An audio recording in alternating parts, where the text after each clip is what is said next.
Sutra Tao Te King, Chapter 39, Part 2, titled Unity Through Complements. Therefore the nobility depends upon the common man for support, and the exalted ones depend upon the lowly for their base. This is why the princes and dukes call themselves the orphaned, the lonely one, and the unworthy. Is it not true that they depend upon the common man for support? Truly, take down the parts of the chariot, and there is no chariot left. Rather than jingle like the jade, rumble like the rocks. ताओपनिषद अध्याय 39 खंड 2 परिपूरकों द्वारा एकता। इसलिए अभिजात वर्ग सहारे के लिए साधारण जन पर निर्भर है और उच्चस्थ जन आधार के लिए निम्नस्थ पर निर्भर हैं। यही कारण है कि राजा और भूपति अपने को अनाथ, अकेला और अयोग्य कहते हैं। क्या यह सच नहीं है कि वे सहारे के लिए साधारण जनों पर निर्भर हैं? सच तो यह है कि रथ के अंगों को अलग अलग कर दो और कोई रथ नहीं बच रहता है। मणिमाणिक की तरह झनझनाने के बजाय चट्टानों की तरह गड़गड़ाना कहीं अच्छा है।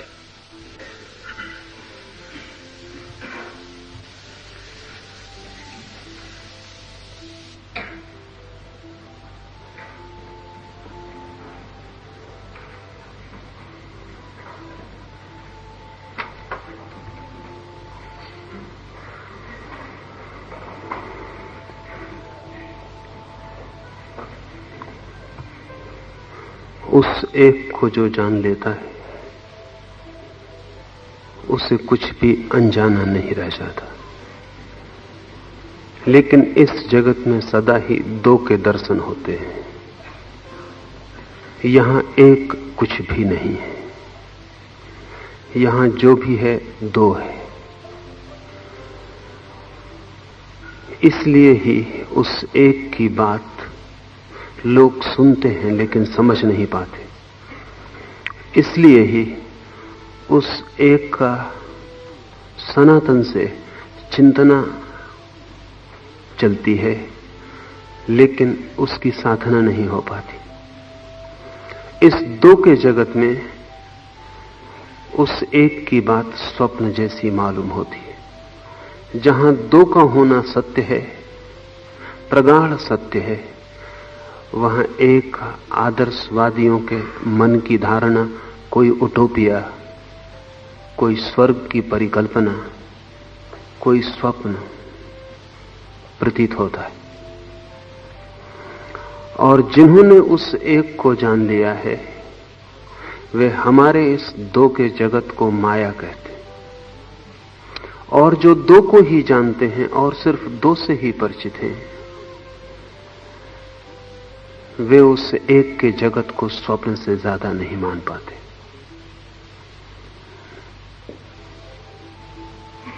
उस जगत और इस जगत के बीच कोई सेतु खोजना जरूरी है, अन्यथा यात्रा न हो सके। उस सेतु की ही लाओस से चर्चा कर रहा है। लाओस से का कहना है और जो भी जानते हैं उन सबका यही कहना है कि इस दो के जगत में भी अगर हम थोड़ी गहरी खोजबीन करें तो हम एक को ही पाएंगे। जहां दो बिल्कुल विपरीत दिखाई पड़ते हैं वहां भी विपरीतता ऊपरी है, भीतर वे एक ही होते हैं। सच तो यह है कि जीवन का ताना बाना बुनने को हमें धागे आड़े और सीधे रखने पड़ते हैं। वे सभी धागे सिर्फ आड़े और तिरछे रखने से वस्त्र की बुनावट निर्मित हो जाती। वस्त्र में धागे दो मालूम पड़ते हैं, एक दूसरे के विपरीत, एक दूसरे से तने हुए, खिंचे हुए, एक दूसरे से लड़ते, संघर्ष करते हुए। धागा एक है लेकिन वस्त्र की बुनावट के लिए उन्हें विपरीत रखना जरूरी है। इस जीवन की बुनावट में भी धागा एक है, लेकिन जीवन का जाल निर्मित नहीं हो सकता अगर उस एक धागे को ही हम विपरीत खड़ा न करें। जैसे राज भवन निर्माण करता है तो द्वारों पर विपरीत ईंटें लगा देता है। ईंट एक है, लेकिन एक दूसरे के विरोध में लग जाने पर वही ईंट परम शक्तिशाली हो जाती। उस विरोध से शक्ति ऊर्जा जन्मती है और बड़े से बड़ा भवन भी उस द्वार के ऊपर निर्मित हो सकता है। तत्व एक है। उपनिषद उसे ब्रह्म कहते हैं, लाओस से उसे ताओ कहता है। धर्म, स्वभाव, प्रकृति, जो भी हम नाम देना चाहें, वो एक है, लेकिन जीवन के खेल के लिए वो विपरीत भासता है। ये विपरीत भासना भी बिल्कुल ऊपर है। थोड़ा यात्रा गहरे में करें तो सभी विपरीत के भीतर एक समता, एक रास्ता उपलब्ध होती है। हम चाहते हैं जगत में प्रकाश हो, लेकिन अंधेरे के बिना प्रकाश के होने का कोई उपाय नहीं। तो अंधेरा प्रकाश का विरोधी नहीं है, अंधेरा प्रकाश का सहयोगी है, क्योंकि उसके होने पर ही प्रकाश हो सकता है। शत्रुता हमें दिखाई पड़ती हो, लेकिन अंधेरा पृष्ठभूमि है, उसका ही सहारा चाहिए प्रकाश को होने के लिए। अंधेरे को हटा लें, प्रकाश भी तिरोहित हो जाएगा। लेकिन शायद आप सोचते हो ऐसा होने की क्या जरूरत है? अंधेरा हट सकता है, प्रकाश अकेला क्यों नहीं हो सकता? वैज्ञानिक से पूछें। वैज्ञानिक कहता है कि सभी ऊर्जाएं नेगेटिव और पॉजिटिव हों तो ही हो सकती हैं, नकारात्मक और विधायक हों तो ही हो सकती हैं। धन विद्युत पॉजिटिव इलेक्ट्रिसिटी बच नहीं सकती अगर ऋण विद्युत ना हो, नेगेटिव विद्युत ना हो। नकार के खोते ही विधायक भी खो जाएगा। तो वैज्ञानिक कहता है कि अंधेरा शीर्षासन करता हुआ प्रकाश है, उल्टा खड़ा हुआ प्रकाश। वो प्रकाश ही है, लेकिन उल्टा खड़ा हुआ है। धागे आड़े रख दिए गए हैं, तिरछे रख दिए गए हैं, ताकि बुनावट हो सके। जन्म है, और कितनी हम आकांक्षा करते हैं कि जन्म हो, जीवन हो, लेकिन मृत्यु ना हो। लेकिन तब हमें जीवन के रहस्य का कोई पता नहीं, इसलिए हम ऐसी व्यर्थ की कामना करते हैं। ज्ञानी मृत्यु ना हो ऐसी कामना नहीं करता, क्योंकि मृत्यु के बिना जीवन के होने का कोई उपाय ही नहीं। अगर ज्ञानी कामना भी करता है तो वो कहता है मृत्यु भी ना हो, जीवन भी ना हो, क्योंकि ये दोनों द्वंद्व हैं। तीसरा सत्य होगा जिसको आड़ा और सीधा रख के कपड़े की बनावट हुई है। आवागमन से मुक्ति मृत्यु से मुक्ति नहीं है, जीवन और मृत्यु दोनों के द्वंद्व से मुक्ति है, ताकि हम उस एक को खोज लें जो दो के पीछे छिपा है। जन्म और मृत्यु एक ही सिक्के के दो पहलू हैं। मृत्यु के बिना जन्म नहीं हो सकता, जन्म के बिना तो मृत्यु के होने का कोई उपाय नहीं। और जिस दिन आदमी मरना बंद कर देगा उसी दिन जन्मना भी बंद हो जाएगा। दोनों एक साथ जुड़े हैं। इसलिए जितनी चेष्टाएं चलती हैं कि आदमी शरीर में अमृत को उपलब्ध कर ले, वे सब व्यर्थ हो जाती। हजारों साल से आदमी खोजता है, अल्केमिस्ट खोजते हैं कोई अमृत, कोई ऐसी धातु, कोई ऐसा रस जिससे आदमी अमर हो जाए, लेकिन वे सारी खोजें व्यर्थ हो जाती हैं। आदमी अमर नहीं हो सकता क्योंकि जन्म के साथ ही मृत्यु प्रविष्ट हो गई। जन्म का तनाव मृत्यु की पृष्ठभूमि में ही निर्मित होता है, अन्यथा निर्मित नहीं हो सकता। वसंत है क्योंकि पतझड़ है, बचपन है क्योंकि बुढ़ापा है, पुरुष है क्योंकि स्त्री है, स्त्री है क्योंकि पुरुष है। वो जो विपरीत है सदा मौजूद है। तो विपरीत उसे कहना कहां तक उचित है? लाओस से उसे विपरीत नहीं कहता, अपोजिट नहीं कहता। लाओस से उसे परिपूरक कहता है, कॉम्प्लीमेंटरी कहता है। विपरीत कहना हमारी भूल है, क्योंकि जिसके बिना हम हो ही ना सके उसे विपरीत कहने का क्या अर्थ है? परिपूरक, उसके सहारे ही हम हो सकते हैं। प्रेम करते हैं आप, आदमी की कामना है कि प्रेम ऐसा हो, हृदय ऐसा प्रेमपूर्ण हो कि वहां घृणा का कोई स्वर न रह जाए। लेकिन बिना घृणा के प्रेम नहीं हो सकता। और जो आदमी घृणा करना बंद कर देता है, जिसे हम प्रेम कहते हैं, वो भी उसके जीवन से तिरोहित हो जाए।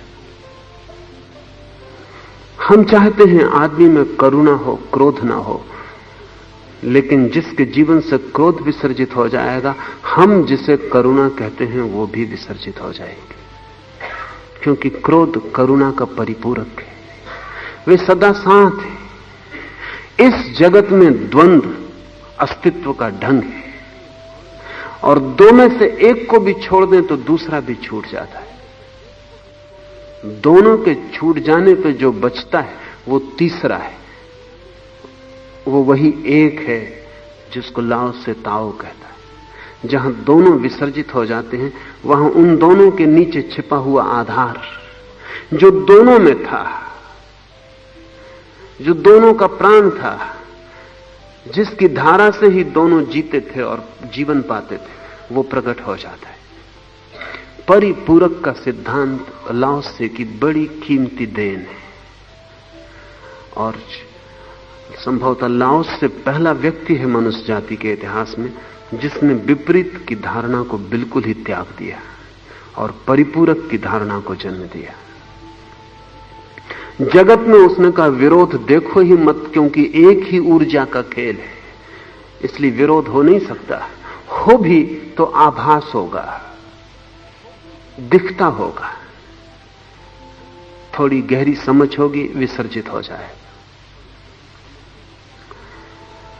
लेकिन यह अंतर्दृष्टि बड़ी अर्थपूर्ण है और इसके जीवन में परिणाम क्रांतिकारी होंगे।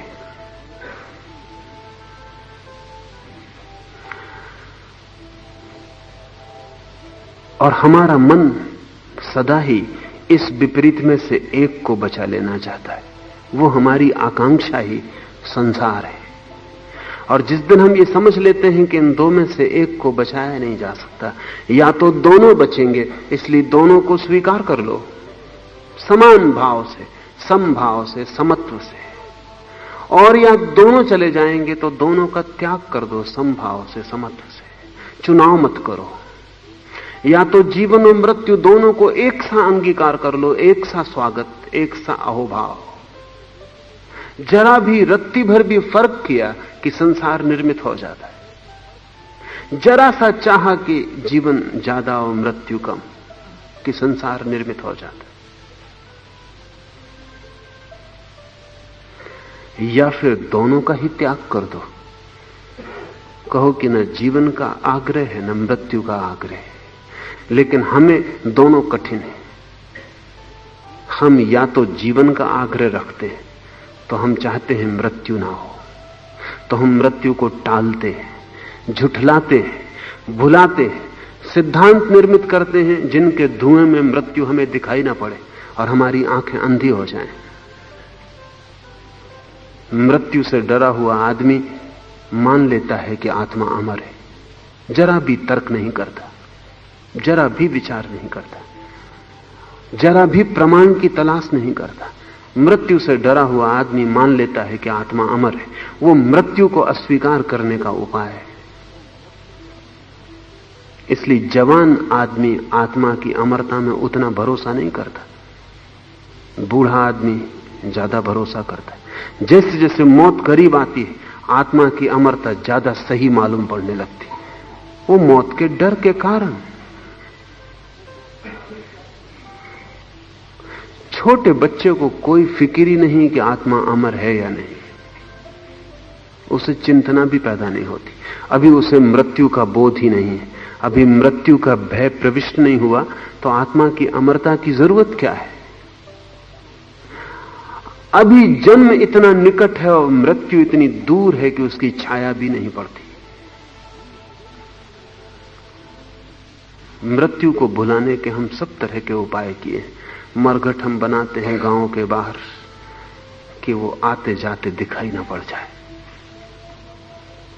जैसे जिंदगी एक बात है, मौत को हम धकेल के बाहर कर देते हैं गांव के, त्याज्य।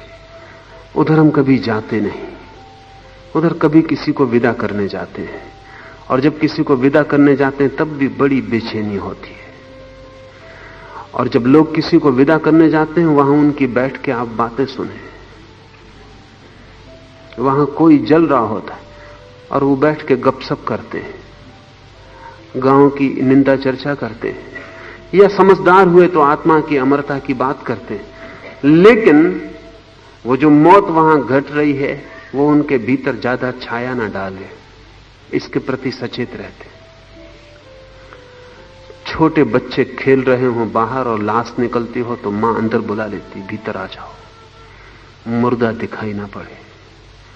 और सभी को मुर्दा होना है, और जो सत्य इतना जरूरी है, अनिवार्य है, उसे दिखाने से बचाने का मोह क्या है? हम चाहते हैं कि मौत का हमें पता ना चले, किसी भी भांति हमें उसका स्मरण ना आए। हम सब तरह का इंतजाम करते हैं अपने आसपास जहां मौत नहीं घटती, जहां चीजें थिर हैं। उन थिर चीजों से लगता है कि हम भी थिर रहेंगे। धर्म पर, आत्मा की अमरता पर आस्था कम हुई है इधर 200-300 वर्षों में। बहुत कारणों में एक कारण यह भी है कि आदमी उस प्रकृति से बहुत दूर रहने लगा है जहां मौत रोज घटती। एक किसान है तो मौत रोज दिखाई पड़ेगी। कभी वृक्ष सूख के मर जाएगा, कभी कोई पक्षी वृक्ष से गिर के मर जाएगा, कभी कोई जानवर मरा हुआ पड़ा होगा। मौत रोज होगी। और गांव इतना छोटा है कि कोई भी मरे तो उसके घर में ही कोई मरा ऐसा लगेगा। मौत से बचा नहीं जा सकता। लेकिन फिर अब नए शहर, उन नए शहरों में गांव इतना बड़ा है कि कितने ही लोग मरते रहे, आपके लिए कोई नहीं मरता जब तक कि कोई बहुत निकट ना मर जाए।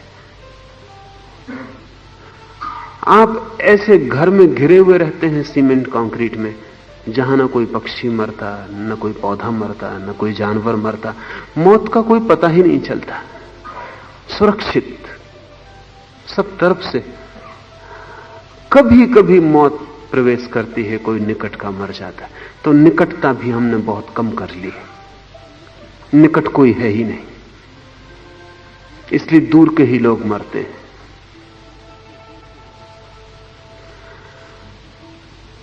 ये जो सुरक्षा हमने बना ली है झूठी, इसके कारण ऐसा लगता है कि जीवन चलता रहेगा, चलता रहेगा। एक वहम, एक आभास बना रहेगा। लेकिन हमारा सारा आयोजन झूठा है। हम कुछ भी करें मौत आएगी ही। तो एक तरफ तो ऐसे लोग हैं जो मौत से बचने का उपाय करते रहते हैं। ये वही लोग हैं कि अगर कोई ऐसी दुर्घटना घटे कि इनको लगे कि मौत से बचा नहीं जा सकता, या जीवन में कोई ऐसा आघात पहुंचे कि जीवन को पकड़ रखने की आशा टूट जाए, कि जीवन का रस छीन हो जाए, कि जीवन से जड़ें उखड़ जाएं, प्रेसी मर जाए, कि दिवाला निकल जाए, कि मकान में आग लग जाए, तो ऐसा आदमी तत्क्षण मरने को उत्सुक हो जाता, आत्मघात करने को उत्सुक हो जाता। या तो हम जीवन चाहते हैं शाश्वत, और या हम मौत चाहते हैं अभी। दो में से सदा हम एक चुनते हैं। और ध्यान रहे, दोनों में कोई फर्क नहीं। आप जीवन चुने कि मौत चुने, चुनाव हो गया कि संसार निर्मित हो गया। चुनाव संसार है। विकल्प को, एक को चुन लेना, दूसरे को छोड़ देना जो कि उसका परिपूरक था, यही अज्ञान है। दोनों को एक साथ स्वीकार कर ले कोई, जान ले कि जीवन एक छोर है, मौत एक छोर है, एक ही घटना का, एक ही यात्रा के दो पड़ाव, प्रारंभ और अंत। वो मुक्त हो गए, रत्ती भर भी फर्क ना हो। हम मुक्त होने के लिए अपने को समझा भी ले सकते हैं कि नहीं, हमें कोई फर्क नहीं, लेकिन फिर भी हमारा मन डोलता रहेगा जीवन की तरफ। मुल्ला नसरुद्दीन की दो पत्नियां थी। एक पत्नी मरी तो उसने कब्र बनवाई सुंदर, फिर दूसरी पत्नी मरी तो उसने उसके ही पास बीच में थोड़ी जगह छोड़कर अपने लिए दूसरी कब्र बनवाई। दोनों एक से संगमरमर की, एक सी सुंदर, एक सी कीमती। कब्र बनाने वाले कारीगर ने पूछा कि मुल्ला, क्या तुम दोनों को बराबर प्रेम करते थे? मुल्ला ने कहा, प्रेम तो बराबर ही करता था, लेकिन अगर तू किसी को बताए ना तो एक बात तेरे को बता दे। काम में मेरी कब्र बीच में बनाना और पहली पत्नी की तरफ थोड़ा सा झुका देना, ऐसे तो प्रेम बराबर करता था। किसी को पता भी नहीं चले पर जरा सा पहली पत्नी की तरफ झुका देना, उतना झुकाव आपका भी बना रहता है। कितना ही सोच समझ लें कि सब बराबर, लेकिन मौत जीवन के बराबर है, थोड़ा सा जीवन की तरफ झुकाव बना रहता है। और ये झुकाव अगर हट गया तो डर यह है कि मौत की तरफ ये झुकाव हो जाता है, लेकिन झुकाव बना रहता है, और झुकाव खतरा है। और या फिर दोनों का एक साथ त्याग कर दें, कह दें कि दोनों बराबर हैं, दोनों में मुझे कोई भी रस नहीं। इसलिए दो मार्ग हैं धर्म के। एक मार्ग है विराग। विराग का अर्थ है दोनों का एक साथ त्याग, और एक मार्ग है राग। राग का अर्थ है दोनों का एक साथ स्वीकार। विराग की यात्रा योग के नाम से जानी जाती, राग की यात्रा तंत्र के नाम से जानी जाती। दोनों का एक साथ स्वीकार तंत्र है, दोनों का एक साथ स्वीकार योग है, लेकिन दोनों का परिणाम एक है, क्योंकि दोनों स्थितियों में झुकाव खो जाता है, चुनाव खो जाता है, आप सम हो जाते। लाओ से के सूत्र को समझे। इसलिए अभिजात वर्ग सहारे के लिए साधारण जन पर निर्भर है, और उच्चस्थ जन आधार के लिए निम्नस्थ पर निर्भर है। सम्राट है कोई, सम्राट अकेला नहीं हो सकता, प्रजा चाहिए। जैसे जैसे प्रजा कम होती जाएगी, सम्राट का सम्राटपन कम होता जाए। प्रजा शून्य हो जाएगी, सम्राट शून्य हो जाएगा। तो सम्राट का होना प्रजा पर निर्भर हुआ। वो जो नीचे दिखाई पड़ते हैं वे ही भिक्षा दे रहे हैं सम्राट को सम्राट होने की। काश ये सम्राट को दिखाई पड़ जाए तो सम्राट होने का झुकाव और रस खो जाए। क्या रस है फिर? मालिक को अगर ये दिखाई पड़ जाए कि गुलामों के कारण ही मैं मालिक हूं, इसका अर्थ हुआ कि मालकियत गुलामों की गुलामी है। क्योंकि जिन पर हम निर्भर हैं और जिनके बिना हम नहीं हो सकते, उनसे हमारे श्रेष्ठ होने का क्या अर्थ है? उनसे बड़े होने की बात बकवास है। जिन पर हम खड़े हैं, जो हमारा आधार है, उनसे हम बड़े क्या होंगे? तो जिस मालिक को यह दिखाई पड़ जाए कि मैं गुलामों पर निर्भर हूं, गुलामों के बिना मेरी मालकियत खो जाएगी, उसे बोध हुआ मालिकियत के असली स्वरूप का। मालकियत और गुलामी एक ही सिक्के के दो पहलू, दोनों एक साथ होंगे या दोनों एक साथ खो जाएंगे। बुद्ध ने कहा है कि अगर तुम्हें सच में ही स्वामित्व चाहिए हो, मालकियत चाहिए हो, तो न तो तुम किसी के मालिक बनना और न किसी को मालिक बनाना। लेकिन हम अक्सर सोचते हैं कि मालकियत का अर्थ यह है कि जितने ज्यादा लोग मेरे गुलाम हो उतना बड़ा मैं मालिक हूं। निश्चित ही संसार की भाषा में आपके गुलामों की संख्या आपकी मालकियत का अनुपात है। लेकिन जिन गुलामों से आपकी मालकियत बढ़ रही है, मालकियत उन गुलामों पर निर्भर है। और ऐसी मालकियत का क्या मूल्य जो गुलाम पर निर्भर होती हो? ऐसी अमीरी का क्या अर्थ जो गरीब पर निर्भर होती हो? ऐसे सौंदर्य का क्या सार जो अपने खड़े होने के लिए कुरूपता का सहारा मांगता हो?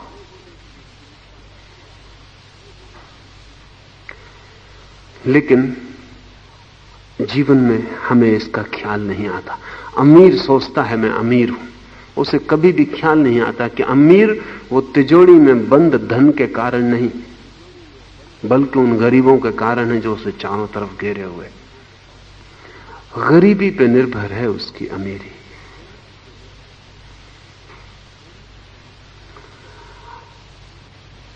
सुंदर व्यक्ति को कभी ख्याल नहीं आता कि मेरा सौंदर्य मेरे शरीर पर ही निर्भर नहीं, उन शरीरों पर भी निर्भर है जिन्हें लोग कुरूप कहते हैं। बुद्धिमान को कभी ख्याल नहीं आता कि उसकी बुद्धि उसकी अपनी बपौती नहीं, उन लोगों पर भी निर्भर है जिन्हें लोग मूढ़ कहते हैं। विपरीत जुड़े हुए हैं और एक दूसरे के परिपूरक हैं। अगर आपको दिखाई पड़ जाए कि मेरी बुद्धिमत्ता मूढ़ों पर निर्भर है, तो ऐसी बुद्धिमत्ता मूढ़ता का ही दूसरा छोर हो गई। तो या तो आप दोनों को स्वीकार कर लेंगे और तब आप परम ज्ञान को उपलब्ध हो जाएंगे। परम ज्ञान किसी के विपरीत नहीं है, परम ज्ञान का कोई परिपूरक नहीं है, वो अकेला है। जहां तक परिपूरक हैं, विपरीतताएं हैं, वहां तक संसार है, वहां तक अज्ञान है। या तो दोनों को स्वीकार कर लेंगे या दोनों को अस्वीकार कर देंगे। ज़ेन फकीर हुआ बोकोजू। बोकोजू के पास तरह तरह के लोग आते थे, सम्राट भी आते, भिखारी भी आते, पंडित भी आते, मूढ़ भी आते। एक दिन एक सीधे साधे आदमी ने आके कहा कि मैं बहुत मूढ़ हूं और डरता था कि आपके पास आऊं या ना आऊं, और भयभीत था और बहुत वर्षों तक सोचा, फिर हिम्मत जुटा के आया हूं, मैं बिल्कुल मूढ़ हूं। तो बोकोजू ने कहा चिंता मत ले, मेरा काम तो बराबर है, चाहे पंडित आए और चाहे मूढ़, क्योंकि पंडित को उसके पांडित्य से छुड़वाना पड़ता, मूढ़ को उसकी मूढ़ता से। और तू मूढ़ है, इसके पीछे अगर ठीक से समझे तो पंडित होने की महत्वाकांक्षा छिपी। मूढ़ता का भाव, इसका अर्थ ही यह है कि पंडित होने की महत्वाकांक्षा छिपी। और वो जो पंडित है, जिसको अकड़ है कि मैं पंडित हूं, वो अकड़ बता रही है कि यह आदमी कभी मूढ़ था और गहरे में अब भी मूढ़ है। ये पंडित वस्त्रों की तरह इसकी मूढ़ता को ढांक लिया है, जैसे वस्त्र आदमी की नग्नता को ढांक लेते हैं। लेकिन वस्त्र किसी आदमी की नग्नता को मिटा तो नहीं सकते, आदमी वस्त्रों के भीतर तो नग्न होगा ही। ऐसे पांडित्य भी ढांक लेता है मूढ़ता को, लेकिन मूढ़ता मिटती नहीं, और इसलिए पंडितों की मूढ़ता सुसंस्कृत मूढ़ता होती। साधारण मूढ़ की मूढ़ता प्रगट नैसर्गिक मूढ़ता होती। और इसलिए बोकोजू ने कहा कि मुझे तो मेहनत बराबर ही करनी पड़ेगी, क्योंकि तू पंडित होने का आकांक्षी है, और जो पंडित हो गए हैं वो मूढ़ न हो जाएं इससे भयभीत है। पर तुम दोनों में कोई भेद नहीं, तुमने एक ही सिक्के के एक एक पहलू को चुन रखा है, और ये पूरा सिक्का ही फेंक देने जैसा है।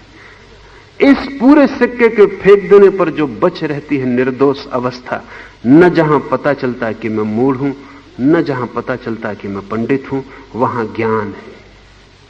वो ज्ञान एक है, उस ज्ञान तक पहुंचने के लिए ये दोनों छोर या तो एक साथ स्वीकार कर लेने जरूरी है, तो कट जाते हैं, शून्य निर्मित हो जाता है, या एक साथ फेंक देने जरूरी है, तो भी छुटकारा हो जाता है, अतिक्रमण हो जाता है। आप अपने जीवन की तकलीफों को सोचना, आपका संताप, आपकी चिंता, आपके मन की पीड़ा, तो आप इसी द्वंद में कहीं बटे हुए पाएंगे, इसी में आप फंसे हुए पाएंगे। कोई पंडित आपको कष्ट दे रहा है क्योंकि उसको देख के मूढ़ता का पता चलता है, कोई सुंदर आदमी कष्ट दे रहा है क्योंकि उसको देख के कुरूपता का पता चलता है, कोई शक्तिशाली आदमी कष्ट दे रहा है क्योंकि उसको देख के दुर्बलता का पता चलता है। तुलना, कंपैरिजन पीड़ा है। और जो आदमी तुलना कर रहा है उसके लिए सुख का कोई भी उपाय नहीं किसी भी स्थिति में, क्योंकि ऐसी कोई भी स्थिति नहीं हो सकती जहां आपको तुलना करने की संभावना न रहे। कोई स्थिति नहीं हो सकती। नेपोलियन जैसा सम्राट भी अपने साधारण सैनिकों को देख के मन में पीड़ा और ग्लानि से भर जाता था। उसकी ऊंचाई कम थी। साधारण सैनिक भी उसके सामने ऊंचे मालूम पड़ते थे।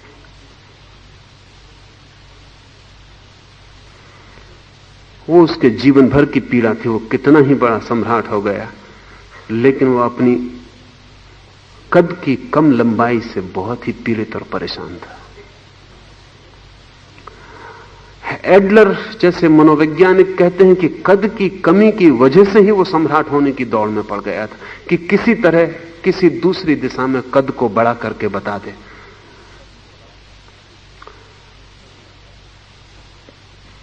कोई उपाय नहीं है। जगत के 1000 आयाम हैं।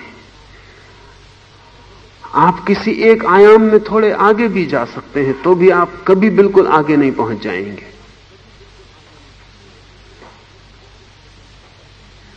और कभी कभी ऐसा होता है जब आप एक आयाम में आगे जाते हैं तो दूसरी तरफ से ऊर्जा सिकुड़ आती।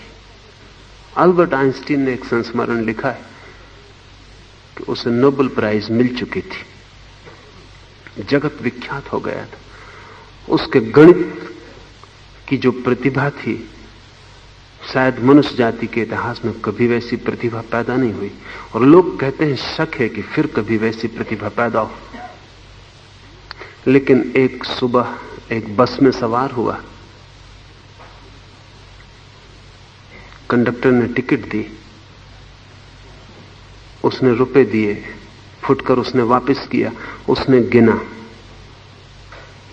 दोबारा गिना, और जब वो तीसरी बार गिनने लगा तो कंडक्टर ने कहा रुके, मालूम होता है आपको पैसे गिनना नहीं आता। पढ़े लिखे हैं या नहीं? ये दुनिया का सबसे बड़ा गणितज्ञ है, लेकिन इतने बड़े गणित में उलझ गया है कि छोटे गणित से संबंध छूट गया। वो जो पैसे हैं वो गिनने में नहीं आते। जो तारों को गिन रहा हो उसको पैसों को गिनना बहुत मुश्किल हो जाएगा। ऊर्जा एक दिशा में चली जाती। तो एक बस का कंडक्टर भी अकड़ के उससे कह रहा है कि मालूम होता है पढ़े लिखे नहीं। आइंस्टीन ने बड़े विचार पूर्वक इसका स्मरण किया है।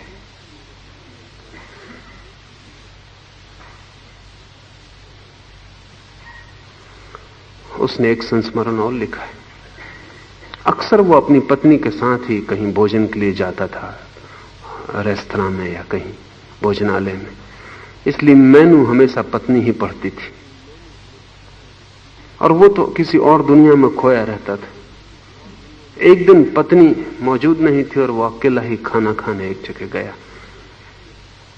वेटर ने ला के मेनू रखा तो उसने देखा, लेकिन उसकी अकल में कुछ नहीं आया कि क्या किस चीज का क्या अर्थ है और क्या लेने योग्य है और क्या लेने योग्य नहीं। वो उसने कभी इसके पहले सोचा भी नहीं था। वो काम पत्नी ही करती थी। जब बहुत देर हो गया उसे देखते हुए तो उसने बैरा से कहा कि तुम ही जो ठीक समझो वो ले आओ। तो उस बैरा ने कहा कि मैं भी आप ही जैसा गैर पढ़ा लिखा हूं।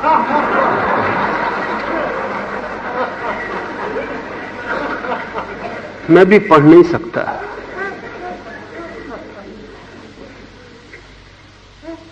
ऊर्जाएं जब भी एक आयाम में संलग्न हो जाती हैं तो सब तरफ से सिकुड़ जाती हैं। स्वाभाविक है, आदमी की सीमित सामर्थ्य है और अस्तित्व अनंत है, इससे ऐसा होगा ही। अक्सर ऐसा होता है कि सुंदर स्त्रियों के पास बुद्धि बिल्कुल नहीं होती, बहुत मुश्किल है, बहुत मुश्किल है। और अक्सर ऐसा होगा कि बुद्धिमान स्त्री सुंदर नहीं होगी।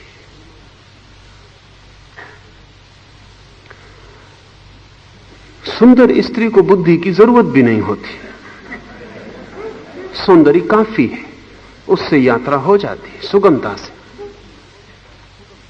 स्त्री कुरूप हो तो उसको बुद्धि की जरूरत होती, क्योंकि फिर उसकी यात्रा के लिए कोई उपाय ही नहीं रहा। इसलिए एडलर कहता है कि कुरूप स्त्रियां जरूर अपनी प्रतिभा को विकसित कर लेती किसी न किसी दिशा में, संगीत में, काव्य में, लेखन में, पेंटिंग में, क्योंकि कहीं ना कहीं उन्हें भी चमक के दिखने की आकांक्षा होती है। चमड़ी से नहीं चमक सकती तो किसी पेंटिंग में, किसी काव्य में, किसी संगीत में, सितार पर।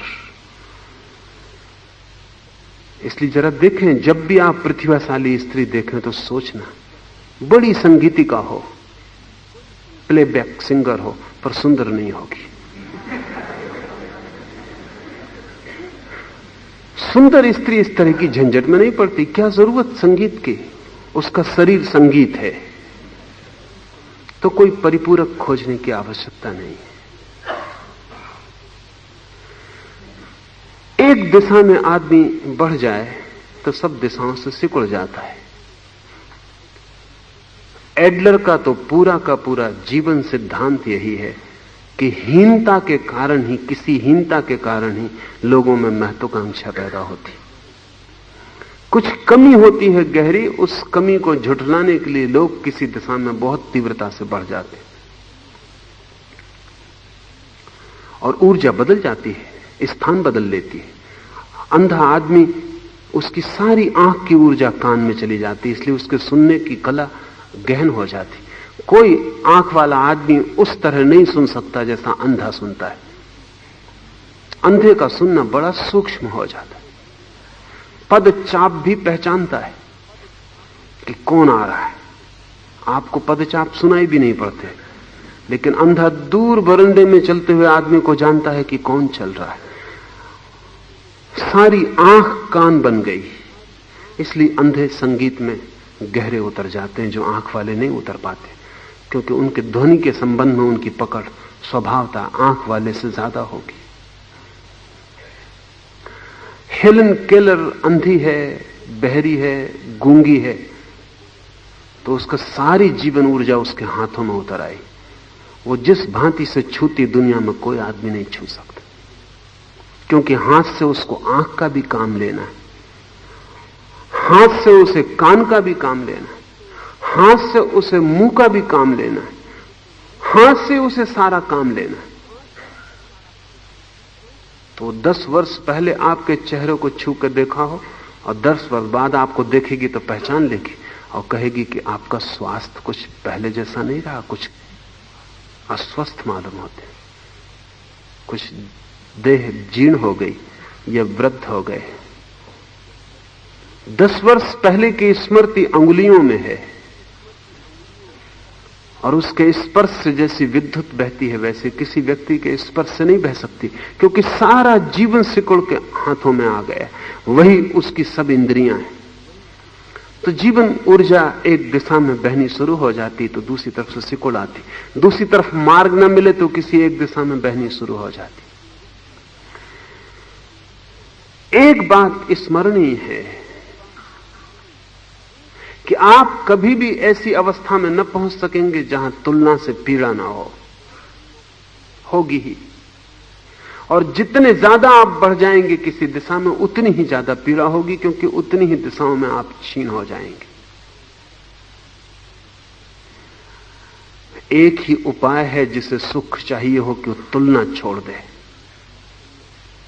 तुलना का त्याग कर दे, दूसरे से अपने को तौले ही नहीं।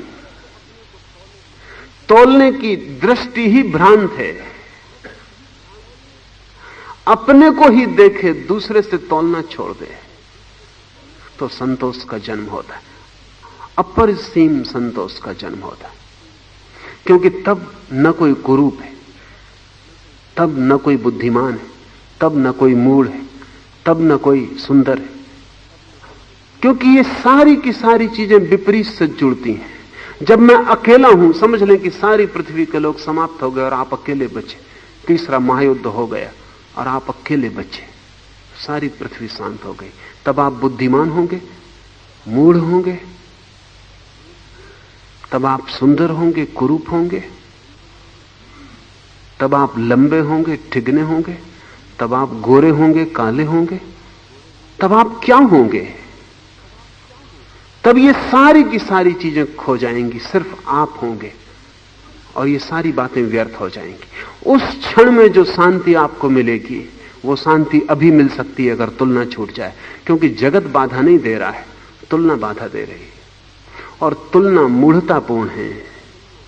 क्योंकि तुलना हमेशा विपरीत पर निर्भर है, सौंदर्य कुरूप पर निर्भर है, धनी गरीब पर निर्भर है। गरीब हट जाए जमीन से, धन की सारी गरिमा हट जाएगी। लेकिन गरीब कोशिश में लगा होता है अमीर को मिटाने की, अमीर कोशिश में लगा होता है गरीब को मिटाने की। दोनों एक दूसरे पर परजीवी हैं, एक दूसरे पर जी रहे हैं। दोनों ही मिट जाएंगे या दोनों रहेंगे। इसलिए सोवियत रूस जैसे मुल्क में जहां के अमीर को मिटाने की गरीब ने कोशिश की, अमीर मिट गया, नाम बदल गया, दूसरे अमीर आ गए। क्योंकि दोनों साथ ही हो सकते। पहले जहां पूंजीपति था वहां अब मैनेजर आ गए। बर्न हमने ठीक शब्द का उपयोग किया है। वो कहता है कम्युनिस्ट रेवोल्यूशन जैसी कोई चीज दुनिया में नहीं हुई है अभी तक। मैनेजरियल रेवोल्यूशन, सिर्फ व्यवस्थापकों की बदलाहट हो जाती, मालिक की जगह दूसरे मालिक आ जाते हैं, उनका नाम दूसरा होता है, तख्ती दूसरी होती, लेकिन वो जो गुलाम था गुलाम होता है, मालिक होता है। वो दोनों का नाता रिश्ता बना ही रहता है, वो कहीं समाप्त नहीं होता। या तो दोनों रहेंगे या दोनों जाएंगे। द्वंद्व के इस जगत में एक से छुटकारा और एक का बचाव संभव नहीं है। हम सब तरह की कोशिश करते हैं छुटकारे की। हम चाहते हैं युद्ध ना हो, शांति हो। कितने लोगों ने नहीं चाहा कि शांति हो, लेकिन कुछ हो नहीं पाता। 10 साल नहीं बीत पाते और महायुद्ध उतर आता है। ऐसा लगता है कि कोई उपाय नहीं है। शांति और युद्ध परिपूरक है, विपरीत नहीं है। और अगर युद्ध ना हो तो शांति भी व्यर्थ मालूम होने लगती है। जैसे युद्ध होता है शांति में सार्थकता आ जाती, अर्थ मालूम होता है। जैसे जन्म और मृत्यु है, ऐसे ही शांति और युद्ध है। तो बर्ट्रैंड रसेल जैसे लोग, जो भले लोग हैं और जो चाहते हैं दुनिया में शांति हो, युद्ध ना हो, उन्हें लाओ त्से को ठीक से समझना चाहिए। क्योंकि लाओ त्से कहेगा ये नहीं हो सकता, दुनिया होगी, शांति होगी तो युद्ध जारी रहेगा। एक ही उपाय है, जमीन शांत हो, यहां युद्ध ना हो। वो उपाय यह है कि हम किसी और ग्रह पर अगर जीवन को पालें, मंगल पर अगर कोई जीवन मिल जाए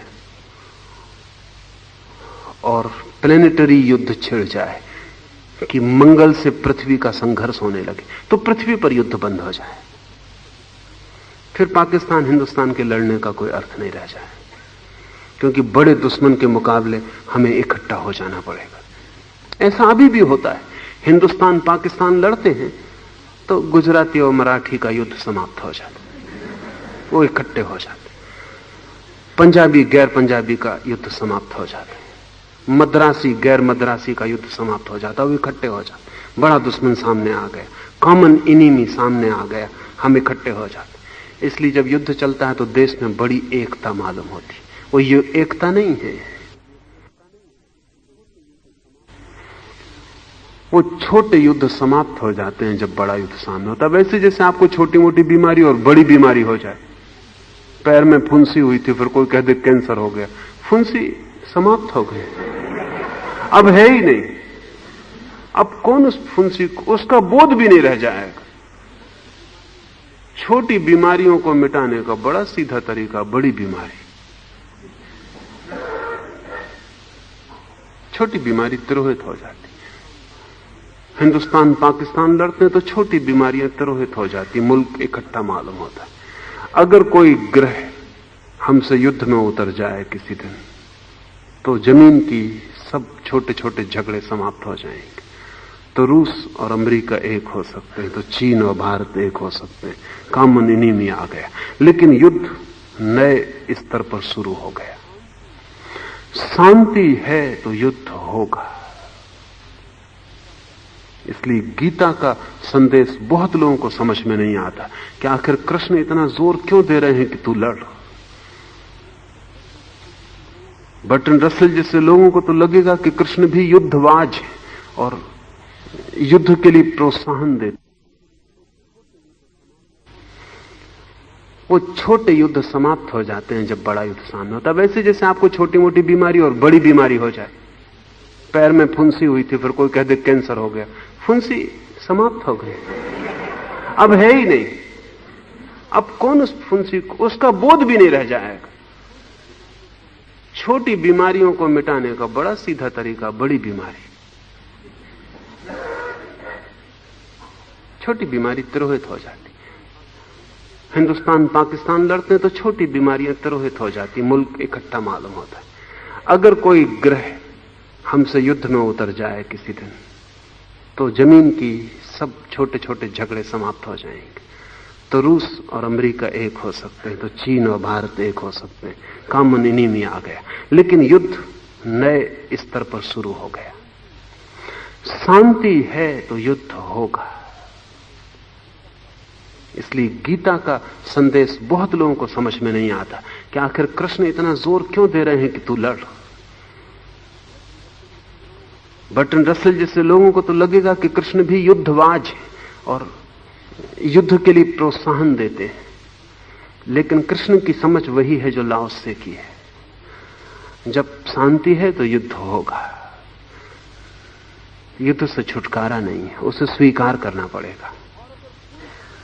और अगर पूरी तरह से स्वीकार कर लिया तो युद्ध की जो बोझ है युद्ध का, वो विनष्ट हो जाता है और युद्ध के मध्य से भी शांति का मार्ग खोजा जा सकता है। युद्ध के बीच से, युद्ध की आग के बीच भी कोई शांत रह सकता है और ध्यानस्थ रह सकता है। स्वीकार कर ले दोनों। तो गीता का पूरा संदेश इस बात का ही है कि शांति और युद्ध में तू चुनाव मत कर। जो भाग्य है, जो नियति है, जो हो रहा है, उसके साथ तू जुड़ जा। और तू कोई फल की आकांक्षा मत कर, तू सिर्फ मान की निमित्त है और जो हो रहा है उसे हो जाने दे। तू कोई चुनाव मत कर।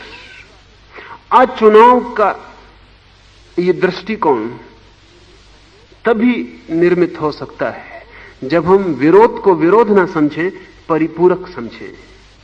उच्चस्थ जन आधार के लिए निम्नस्थ पर निर्भर है। यही कारण है कि राजा और भूमिपति अपने को अनाथ, अकेला और अयोग्य कहते हैं। ये थोड़ा समझने जैसा है। सम्राटों को सदा अकेलेपन का अनुभव होता है। धनियों को अकेलेपन का अनुभव होता है, ऐसा अनुभव गरीबों को नहीं होता। लोनलीनेस का। अपने महल के शिखर में अकेले रह जाते। अब ये मनुष्य की बड़ी विडंबना है कि पहले आदमी पूरी कोशिश करता है कि मैं सबसे ऊंचा हो जाऊं, लेकिन सबसे ऊंचे होने में वो अकेला भी हो जाता है, क्योंकि सब नीचे छूट जाते हैं, कोई संगी साथी नहीं रह जाता। जब अकेला रह जाता आदमी, तब उसको पीड़ा शुरू होती है कि मैं बिल्कुल अकेला हूं, कोई नहीं जिससे मैं बात कर सकूं, कोई नहीं जिससे मेरा प्रेम हो सके, कोई नहीं जिससे मेरी मित्रता हो। और तब अकेलापन सालता है और दुख देता है। और सारे लोग इस कोशिश में लगे रहते हैं कि उस शिखर पर पहुंच जाएं जहां हमारे बराबर कोई भी ना हो, तो फिर आप अकेले हो ही जाएंगे। अकेले होने की किसकी तैयारी नहीं है, और अकेले होने की सब कोशिश में लगे। इसलिए धनी आदमी अपनी सफलता के चरम क्षण में पाता है कि असफल हो गया, क्योंकि संबंध ही टूट गया सब उसका। अपना कोई भी ना रहा, धन रह गया, सिर्फ उसके ढेरी पर धन की एवरेस्ट की ढेरी बन गई, उसके ऊपर वो अकेला रह गया। प्रसिद्धि यश के शिखर पर आदमी पाता है कि सब व्यर्थ हो गया, क्योंकि बिल्कुल अकेला हो गया। हिटलर या मुसोलिनी जैसे व्यक्तियों से अकेला व्यक्ति खोजना मुश्किल है, बिल्कुल अकेले हो गए। और तब अकेलापन सालने लगा कि अब कोई संगी साथी नहीं है। जीवन का सारा रस संगी साथियों के साथ जोड़ा है। हम जितना ज्यादा लोगों के साथ साझेदारी में हो सके, हमारी भावदशा जितने लोगों में प्रवेश कर सके और जितने लोगों का प्रवाह जीवन का हम में आ सके, उतना ही आपको अच्छा लगेगा, सुखद स्वस्थ मालूम पड़ेगा। जितने आप अकेले होते जाते हैं उतनी जड़ें उखड़ती जाती हैं भूमि से। समाज भूमि है, और हर चेतना जो आपके आसपास है इतनी दूर नहीं है जितना आप सोचते हैं, जुड़ी है। और जब आप बहुत दूर अपने को खींच लेते हैं और हट जाते हैं, तो अपने हाथ से ही आप अपने जीवन स्रोत को तोड़ देते हैं। सम्राटों को निरंतर अनुभव हुआ है कि वे बिल्कुल अकेले रह गए, कोई उनका नहीं है। मगर इसमें किसका कसूर है? उनकी ही चेष्टा रही है कि इस जगह आ जाएं जहां कोई समान न रह जाए। जहां कोई समान न हो वहां मित्रता भी नहीं हो सकती, प्रेम भी नहीं हो सकता। तो आप समझ लें, आपके ख्याल में नहीं आएगा एकदम से, जैसे आप अकेले रेगिस्तान में छोड़ दिए गए हो, जहां बोल भी नहीं सकते, अपना दुख भी नहीं कह सकते, अपने सुख की खबर भी नहीं दे सकते, कोई वहां है ही नहीं। चिल्लाते हैं तो अपनी ही आवाज गूंज के तिरोहित हो जाती, कोई प्रत्युत्तर नहीं आता। जैसा रेगिस्तान में छूटा अकेले आदमी की दुख दशा हो जाती है, दुर्दशा हो जाती, ठीक वैसे ही रेगिस्तान यहां भी है। जब कोई धन के पूरे शिखर पर पहुंचता है तो अकेला हो गया, रेगिस्तान में हो गया। जब कोई राजनीति के शिखर पर पहुंच जाता है तो अकेला हो गया, रेगिस्तान में हो गया। यश के शिखर पर पहुंच गया, अकेला हो गया।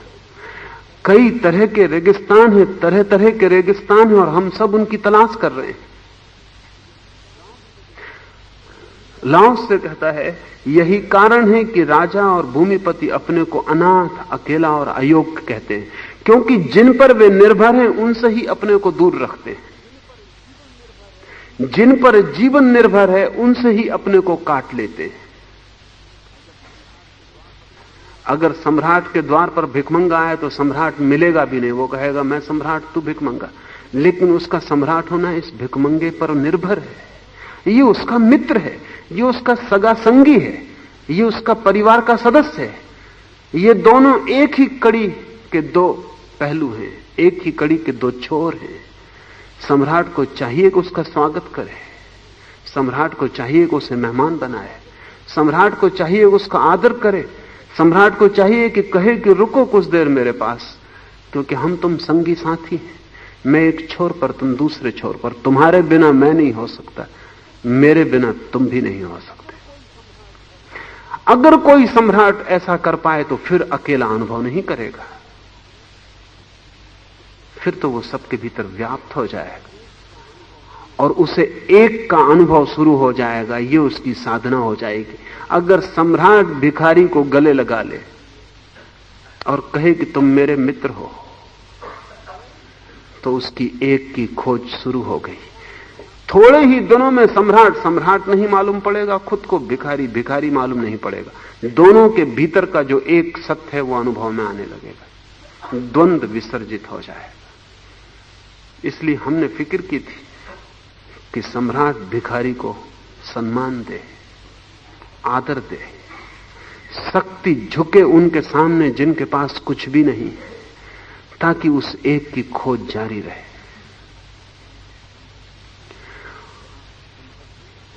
अगर आप सुंदर हैं तो असुंदर व्यक्ति की तरफ मुंह मत मोड़ लें।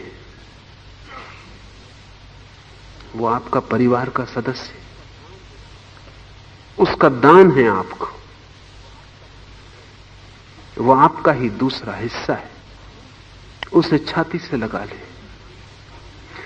संत फ्रांसिस के जीवन में एक उल्लेख है कि संत फ्रांसिस ने कहा कि मुझे परमात्मा का जो पहला अनुभव हुआ वो हुआ एक कोढ़ी को जब मैंने छाती से लगाया, और जब मैंने उसके कोढ़ भरे ओंठों पर अपने ओंठ रख दिए, तब मुझे परमात्मा की पहली झलक मिली।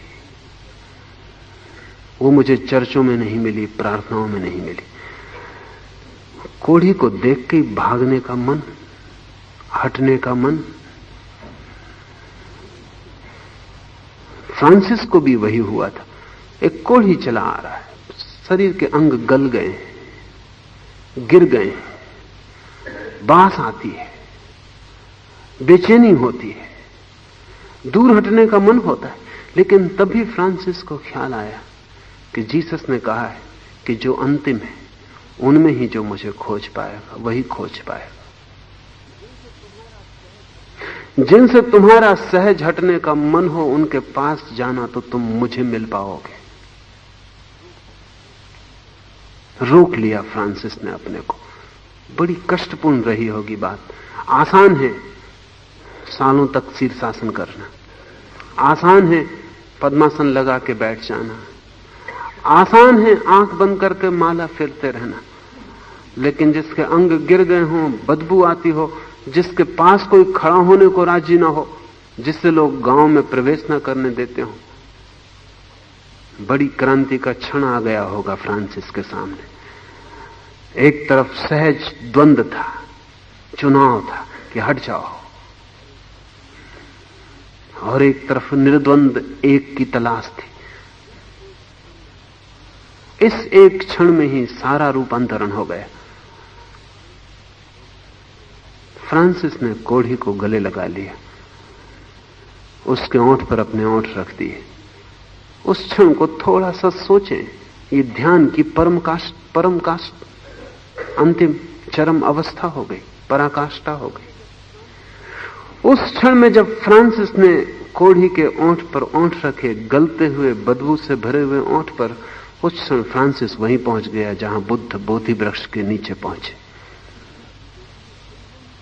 जरा भी फर्क ना रहा, क्योंकि यह संभव ही तभी हो पाया जब द्वंद छूट गया कि क्या सुंदर क्या कुरूप, कौन अच्छा कौन बुरा, क्या सुगंध क्या दुर्गंध, दोनों छूट गए तो पीछे जो एक था वो प्रकट हो गया।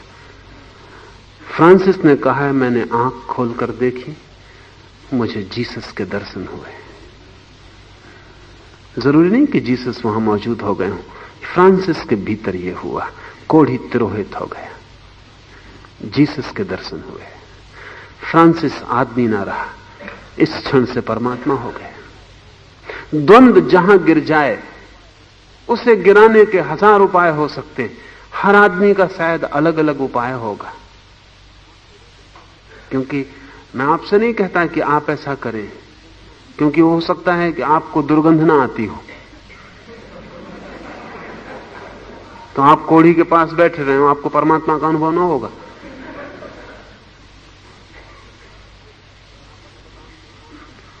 क्या आप अस्पताल में काम करते करते अभ्यासी हो गए, तो आप कोढ़ी के पैर दाबते हैं निर्लेप भाव से, जैसे कुछ हो ही नहीं रहा, एक काम पूरा कर रहे हैं,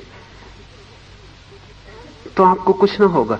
क्योंकि क्रांति आपके भीतर घटित होनी, वो क्रांति तो तभी घटित होती है जब द्वंद अपने शिखर पर होता है और आप उस द्वंद को छोड़ देते हैं। क्या यह सच नहीं है कि वे सहारे के लिए साधारण जनों पर निर्भर हैं?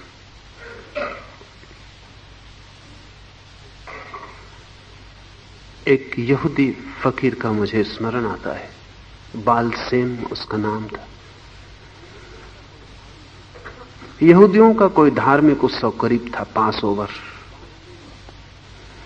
और बालसेम गांव की बड़ी सभा में बोल के वापस लौटा। सिनागाग से वापस आया तो बहुत थका मांदा था। तो उसकी पत्नी ने कहा कि तुमने ऐसी कौन सी बातें कही कि तुम्हारी इतनी शक्ति खो गई, तुम बहुत दुर्बल मालूम पड़ते हो। गए थे तब तो तुम बड़े शक्तिशाली दिखाई पड़ते थे, तुमसे जैसे कुछ खो गया है। इतने उदास, इतने दुर्बल, क्या हुआ? सभा में क्या हुआ? बालसेम ने कहा, मैं लोगों को समझा रहा था कि गांव में जो धनी है, पास ओवर के उत्सव के समय उनका फर्ज है कि गरीबों को कपड़े और भोजन दें। वो उन्हीं का है, उन्हें लौटा दें। कम से कम इस उत्सव के दिनों में गांव में कोई गरीब ना हो, कोई भूखा ना हो, कोई नंगा ना हो। तो पत्नी ने कहा और संदेह से पूछा कि क्या तुम लोगों को राजी कर पाए? क्या लोग राजी हुए इस बात के लिए, इस विचार के लिए? तो बालसेम ने बड़ी बड़ी अद्भुत बात कही। बालसेम ने कहा, I would say 50-50, I convince the poor. 50%, 50-50 गरीबों को मैंने राजी कर लिया। पर गरीबों के राजी होने से कोई हल ही नहीं होता। राजी अमीर को होना था।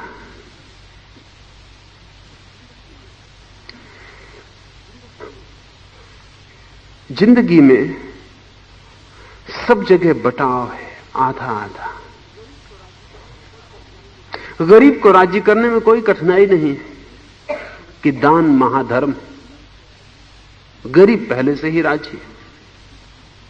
अमीर को राजी करने में कठिनाई है, क्योंकि अमीर सदा ऐसा सोचता है उसके पास से जो भी जा रहा है गरीब की तरफ,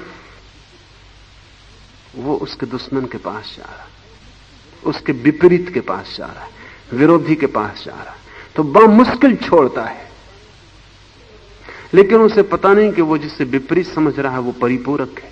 उसके बिना अमीर के होने का कोई उपाय नहीं। तो वो है, इसलिए अमीर है। वे दोनों एक ही खेल के दो भागीदार, साझीदार हैं। और वो जो दूसरा साझीदार है वो विपरीत नहीं है। ये अगर बोध आ जाए तो इस जमीन पर ठीक ठीक समाजवाद का उद्भव हो सकता है। अगर विपरीत विपरीत न मालूम पड़े, परिपूरक मालूम पड़े, तो किसी से छीनने की और किसी को छीनने की जरूरत नहीं है। अगर दूसरा हमारा ही छोर है, ये प्रतीति गहन हो जाए, तो दुनिया से अमीरी और गरीबी दोनों विसर्जित हो सकती है। अगर गरीब कोशिश करेगा अमीरी को मिटाने की तो वो नहीं मिटा पाएगा, सिर्फ दूसरे अमीरों को अपने कंधे पे बिठा लेगा। अगर अमीर कोशिश करेगा गरीबों को मिटाने की तो असंभव है, क्योंकि उनके मिटने पर तो वो खुद भी मिट जाएगा। एक ही उपाय है, या तो दोनों रहें या दोनों परिपूरक हो जाएं और विसर्जित हो जाएं, और दोनों जान लें कि हम जुड़े, एक ही खेल के दो हिस्से, न कोई ऊपर है न कोई नीचे है, धूप छाया की तरह। तो इस जमीन पर एक समाजवाद का उद्भव हो सकता है जो संघर्ष शून्य हो और जिसमें सत्ता नाम मात्र को न बदले बल्कि विसर्जित हो जाए। उसकी धारणा ही वेद उपनिषद के ऋषियों को रही है। एक ऐसा जगत जहां द्वंद्व न प्रतीत मालूम हो, परिपूरक बन जाए। सच तो यह है कि रथ के अंगों को अलग अलग कर दो, फिर कोई रथ नहीं बचता।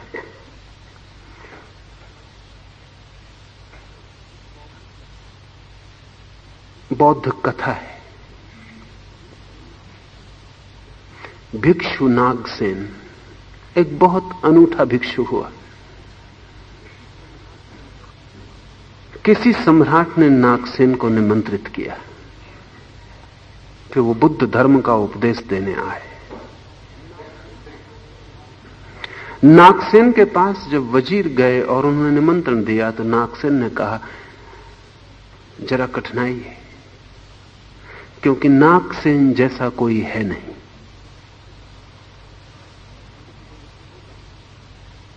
उपदेश होगा, लेकिन सम्राट को कहना नागसेन जैसा कोई है नहीं। आना होगा, उपदेश होगा, लेकिन नागसेन जैसा कोई है नहीं। सम्राट ने समझा कि आदमी विक्षिप्त मालूम होता है, आएगा, उपदेश देगा और कहता है नागसेन जैसा कोई नहीं है, तो आएगा कौन, उपदेश कौन देगा? फिर भी सम्राट ने कहा आदमी रसपूर्ण है, आने दो। नागसेन के लिए रथ भेजा, रथ पर बैठकर नागसेन राजधानी आया। महल के द्वार पर तो सम्राट स्वागत के लिए आया। तो सम्राट ने कहा नागसेन स्वागत है, भिक्षु स्वागत है। नागसेन ने फिर कहा स्वागत है ठीक, स्वागत स्वीकार है, ये भी ठीक, लेकिन नागसेन जैसा कोई है नहीं। तो सम्राट ने कहा आप पहेलियां मत बूझें, बात साफ करें, मतलब क्या है? फिर आया कौन, फिर स्वागत किसका, फिर स्वागत स्वीकार कौन करता है, ये कौन है जो बोल रहा है? तो नागसेन ने कहा इस रथ पर बैठकर मैं आया हूं, तो एक काम करें। रथ है? सम्राट ने कहा निश्चित है, नहीं तो यहां आना आपका कैसे होता? रथ सामने खड़ा है। तो नागसेन ने कहा घोड़ों को अलग कर लें। घोड़े अलग कर लिए गए। तो नागसेन ने पूछा क्या ये घोड़े रथ हैं? सम्राट ने कहा, सम्राट तब थोड़ा चौंका। सम्राट ने कहा घोड़े निश्चित ही रथ नहीं है, घोड़े घोड़े हैं, अलग कर दें। फिर दोनों पहिए निकलवा लिए और पूछा कि क्या ये रथ है? सम्राट ने कहा ये पहिए हैं, रथ नहीं।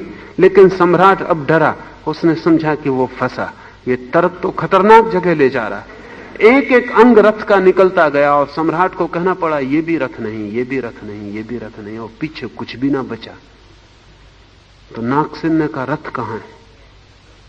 क्योंकि जो भी निकाला गया वो रथ नहीं था। रथ पीछे बचना चाहिए, शुद्ध रथ पीछे बचना चाहिए। सम्राट ने कहा मुझे क्षमा करें, भूल हो गई, रथ एक जोड़ ही है। नागसेन ने कहा मैं भी बस एक जोड़, एक एक चीज निकालते जाएं, पीछे शून्य बचेगा, कुछ भी ना बचेगा। इसलिए नागसेन कोई नहीं, आना होगा, उपदेश होगा, स्वागत स्वीकार है, लेकिन नागसेन जैसा कोई भी नहीं। इसलिए बुद्ध का ये जो सिद्धांत नागसेन ने दिया, ये बुद्ध का अनंतता का सिद्धांत है, नो सेल्फ। बुद्ध कहते हैं भीतर कोई भी नहीं है। एक एक अंग अलग कर लें, जोड़ टूट जाएंगे, भीतर कोई भी नहीं। और जो इस बात को जान लेता है कि भीतर कोई भी नहीं है, वो परम ज्ञान को उपलब्ध हो गया। फिर अकड़ क्या रही, अहंकार क्या रहा, बचाना किसको है, उठाना किसको है? वो द्वंद से छूट गया।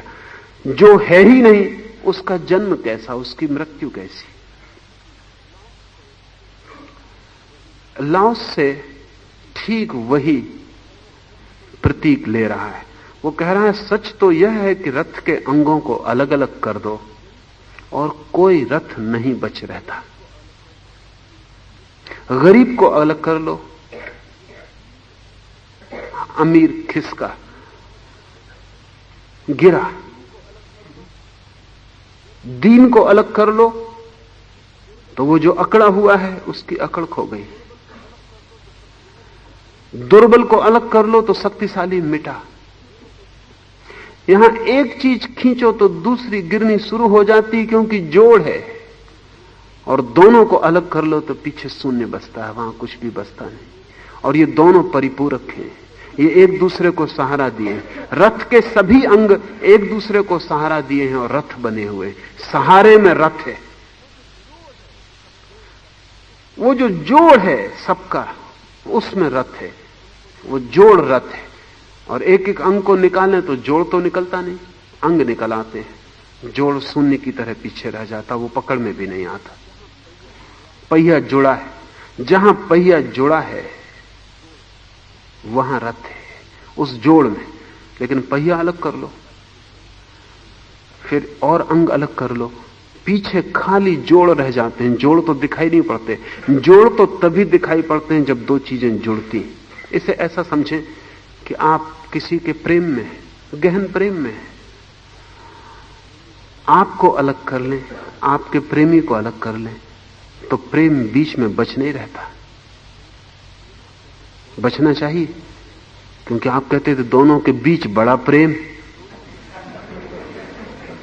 दोनों के हट जाने पर प्रेम बचता नहीं, वहां सिर्फ शून्य रह जाता।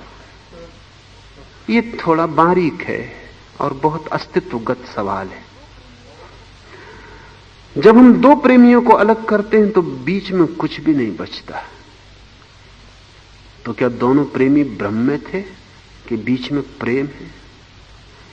प्रेम एक जोड़ है, दोनों की मौजूदगी से प्रकट होता था, दोनों के हट जाने से शून्य में लीन हो जाता है।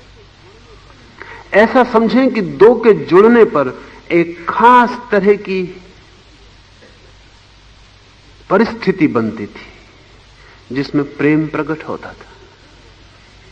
वो जो प्रेम शून्य में छिपा है, बीज में पड़ा है, वो दो जब एक खास मनोदशा में जुड़ते थे तो आविर्भूत होता था, शून्य से बाहर आता था और अस्तित्व बनता था, प्रकट होता था।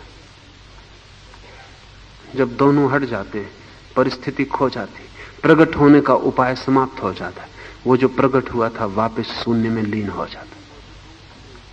तो जब भी दो प्रेमी मौजूद होंगे, प्रेम प्रकट हो जाएगा। जब भी भक्त मौजूद होगा, प्रार्थना मौजूद होगी, भगवान मौजूद हो जाएगा।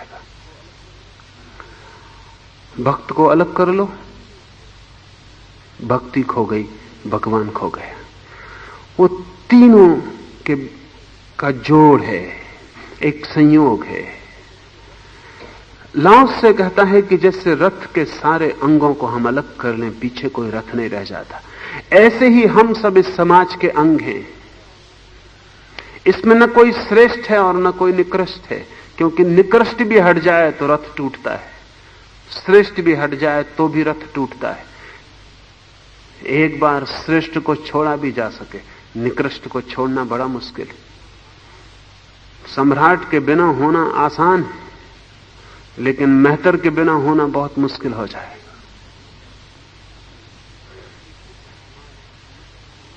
इसलिए कुछ समाज ही नहीं बन पाते, क्योंकि निकृष्ट को उन्होंने स्वीकार नहीं किया। उदाहरण के लिए जैन है, जैनों का कोई समाज नहीं है, क्योंकि जैनों से कहो कि तुम एक बस्ती बसा के बता दो सिर्फ जैनियों की, तो पता चल जाएगा कि इनके पास कोई समाज नहीं है। क्योंकि भंगी कौन बनेगा, चम्हार कौन बनेगा? जैन एक बस्ती बसा के बता दें तो उसका अर्थ हुआ कि उनका समाज है, नहीं तो केवल धारणा है, समाज नहीं है, शोषक है। एक गांव भी बसा के नहीं बता सकते अपना, क्योंकि फिर कौन? सिर्फ जैन क्या करेंगे? उनको हिंदू मेहतर चाहिए, मुसलमान चमड़ा बनाने वाला चाहिए पड़ेगा, कोई ईसाई चाहिए पड़ेगा, तो फिर वो समाज नहीं है। उनके पास समाज की अभी तक कोई धारणा नहीं है, सिर्फ एक ख्याल है। फौरन मर जाएंगे अगर एक गांव जैनियों का हो, सब मर जाएंगे। और या फिर उनको नीचे उतरना पड़ेगा और उनको मानना पड़ेगा कि वो मेहतर जो था वो इतना जरूरी था कि उसके बिना जिया नहीं जा सकता। टॉलस्टॉय ने कहा है कि जिस दिन समाज समझदारी से भरा होगा, उस दिन जिन कामों को करने को कोई भी राजी नहीं है, उन कामों के लिए सर्वाधिक पैसा दिया जाएगा, दिया ही जाना चाहिए। राष्ट्रपति बनने को कोई भी तैयार है, इतनी तनख्वाह देने की कोई जरूरत नहीं। मेहतर बनने को कोई भी तैयार नहीं है, उसकी तनख्वाह राष्ट्रपति से ज्यादा होनी चाहिए। जो तैयार है वो हिम्मत वाला आदमी। और राष्ट्रपति से कोई अड़चन नहीं पड़ती, हो या ना हो, वहां एक मिट्टी का गुड्डा भी बिठा दो तो भी चलेगा, लेकिन ये मेहतर बहुत जरूरी है। यहां मिट्टी के गुड्डे से काम होने वाला नहीं।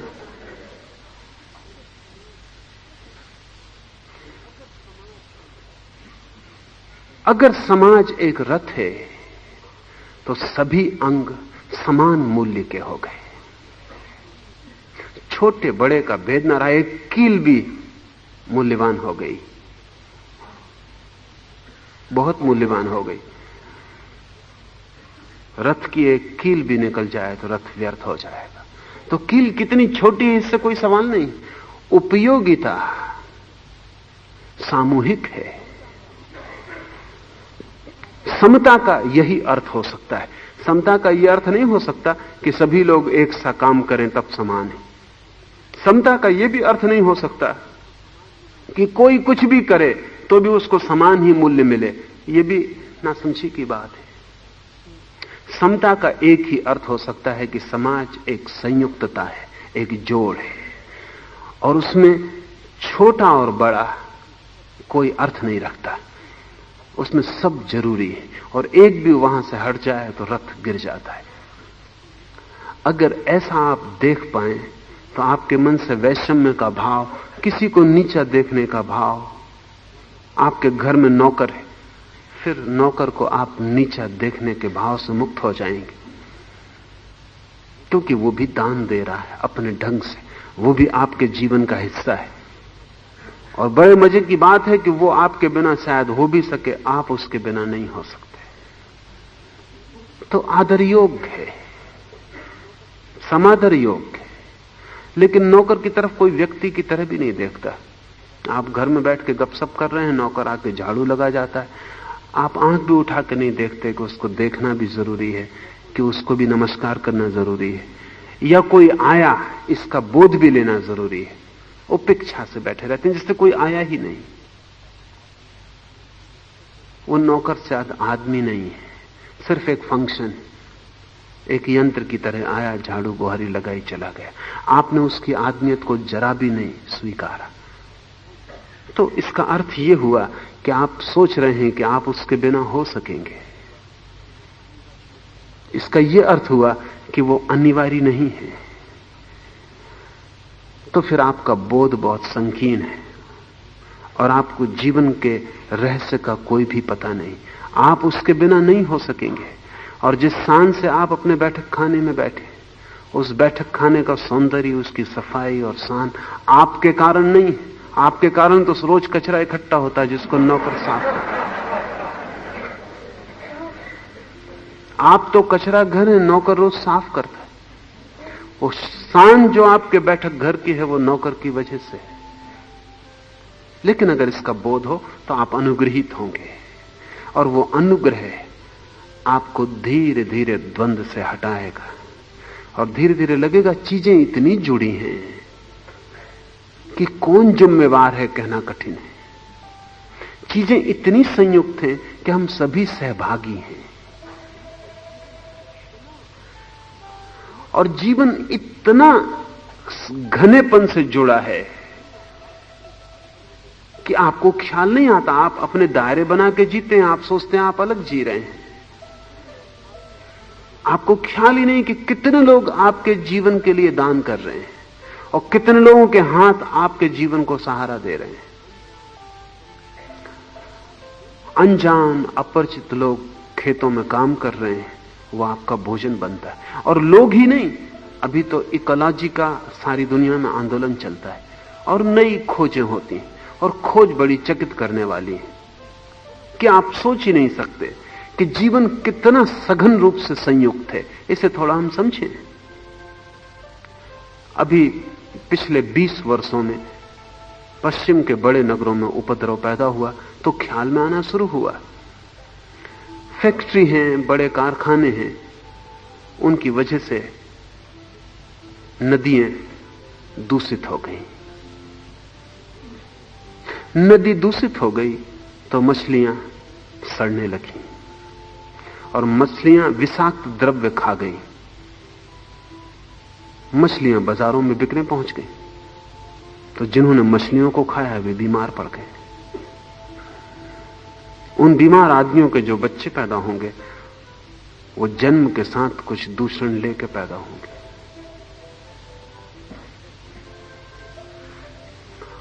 फैक्ट्री और एक बच्चे के पैदा होने में क्या लेना देना है? लेकिन फैक्ट्री ने नदी को दूषित कर दिया। नदी मछलियों को दूषित कर दी, क्योंकि मछलियां नदी पर निर्भर थी। मछलियां लोग खाते हैं, लोग मछलियों पर निर्भर हैं।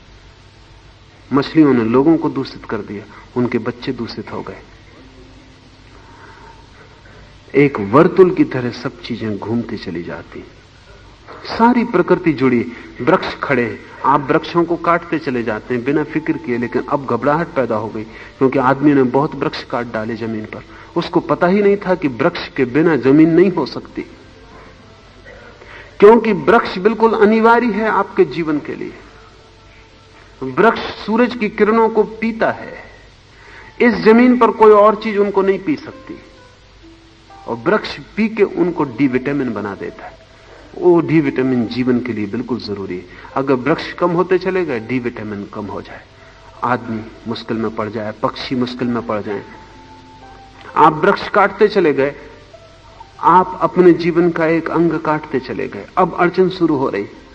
वृक्ष हैं तो बादलों को वृक्ष आकर्षित करते, निमंत्रण देते, उनकी प्यास बुलाती, खींचती, उनकी ठंडक बादलों को अपने पास ले लेती। बादल उनसे आनंदित उन पर वर्षा कर जाते। वृक्ष काट देते हैं, बादल चले जाते हैं। आप नीचे खड़े देखते रहते हैं कि कब वर्षा हो। लेकिन आपके लिए बादल कभी नहीं आए थे। आपसे उनका सीधा कोई संबंध ही नहीं है। आपसे उनका संबंध वृक्षों के द्वारा है, वाया मीडिया है। आदमी से बादलों का कोई लेना देना नहीं है। बादल आदमी की कोई आवाज नहीं सुनते। आप कितने ही इंद्र देवता को बुलाओ, आपकी बात से उनको आदमी की भाषा आती ही नहीं। हां, जब वृक्ष उनको बुलाते हैं तो बादल सुनते हैं। वो वृक्षों से जुड़े। वृक्ष हटा दें जमीन से, आदमी मर जाएगा, आदमी नहीं बच सकता।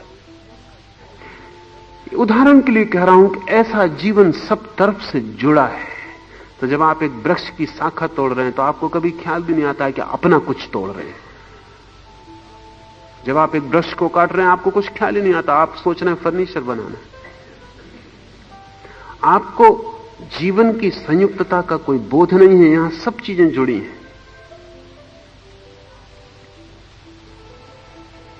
आप चीजों को खा पी के मलमूत्र त्याग कर देते, फिर कीड़े मकोड़े हैं जो आपके मलमूत्र को खा लेते।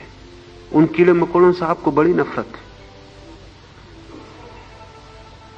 लेकिन आपको पता नहीं कि वो कीड़े मकोड़े आपके जीवन के लिए अनिवार्य, उनके बिना आप नहीं हो सकते। अभी तक आदमी ने सारी जमीन को मलमूत्र कर दिया होता, लेकिन वो कीड़े मकोड़े मलमूत्र को खा के फिर भोजन के योग्य बना देते, वापस मिट्टी बन जाती, मिट्टी में वापस समा जाती। फिर कल गेहूं का पौधा खड़ा हो जाता। उस गेहूं के पौधे में वही मलमूत्र उन कीड़ों के द्वारा पुनः शुद्ध होके वापस लौट आया। कीड़े मकोड़ों से आपको बड़ी नफरत है। आदमी चाहेगा कि सब कीड़े मकोड़े नष्ट कर दे, लेकिन कीड़े मकोड़े नष्ट हो गए तो जमीन सिर्फ मलमूत्र रह जाएगी, क्योंकि उनको ट्रांसफॉर्म करने के लिए, बदलने के लिए जो कीड़े जरूरी थे वो अब नहीं है। तो आदमी ने इधर बहुत सा काम किया, बहुत सी चीजें नष्ट कर डाली उसने, ये सोच के कि इनसे क्या लेना देना, इनकी कोई जरूरत नहीं। उनके हटते ही नए उपद्रव शुरू हो जाते हैं, क्योंकि कोई कड़ी टूट जाती, और जो कड़ी अनिवार्य थी। इकोलॉजी एक नया शास्त्र विकसित हो रहा है जो ये कहता है कि जीवन संयुक्त है। इसमें एक भी कड़ी को तुमने बदला कि तुम पूरे जीवन को प्रभावित करोगे। जीवन ऐसा है जैसे मकड़ी का जाला, उसके एक धागे को भी हिलाओ पूरा जाला हिलेगा। जरा सा भी कहीं कुछ किया तो पूरे जाले पर प्रभाव पड़ता है। लाओस से इसलिए बिल्कुल विपरीत था। वो कहता था प्रकृति को छुओ ही मत, वो जैसी है ठीक है, क्योंकि जब तक तुम्हें पूर्ण प्रकृति का ज्ञान नहीं है तब तक तुम जो भी करोगे उससे उपद्रव होगा, क्योंकि तुम जो भी करोगे वो आंशिक होगा। कुछ कड़ियां टूटेंगी, कुछ कड़ियां खो जाएंगी, तो मुसीबत में पड़ जाओगे। तो लाओस से की तो मान्यता है प्रकृति को छूना ही मत, उसको जियो, छुओ मत, और उसमें इस पूरी तरह से जियो कि तुम्हें जीवन का एकत्व पता चलने लगे। अभी विज्ञान को पता चलना शुरू हुआ कि जीवन एक है। ऋषियों को सदा से पता था, उन्हें ध्यान से पता था कि जीवन एक है, लेकिन विज्ञान को अभी सब तरह की मुसीबतों से पता चलना शुरू हो रहा है कि जीवन एक है। यहां सब चीजें जुड़ी हैं और एक श्रृंखला है, उस श्रृंखला में सब चीजें बंधी हैं। हमें दिखाई पड़े श्रृंखला, न दिखाई पड़े, समझ में आए न समझ में आए। अगर आप पुलिस स्टेशन से पूछें सारी दुनिया के, तो पूर्णिमा के रात ज्यादा अपराध होते हैं। पूर्णिमा के रात सारी दुनिया के पुलिस को ज्यादा सजग रहना पड़ता है, क्योंकि चांद से आदमी का मस्तिष्क जुड़ा है। पूर्णिमा की रात लोग ज्यादा अपराध भी करते हैं, ज्यादा प्रेम में भी गिरते हैं, सब तरह के उपद्रव पूर्णिमा की रात बढ़ जाते हैं, क्योंकि चांद प्रभावी है। जैसे जैसे चांद बढ़ता है वैसे वैसे आदमी के मस्तिष्क में तरंगें बढ़ती हैं। पुराना हिंदी का शब्द है पागल आदमी को हम कहते हैं चांद मारा। अंग्रेजी में भी जो शब्द है लूनाटिक, वो लूनार से बना है, चांद से। पगला वो चांद से ही बना हुआ शब्द है।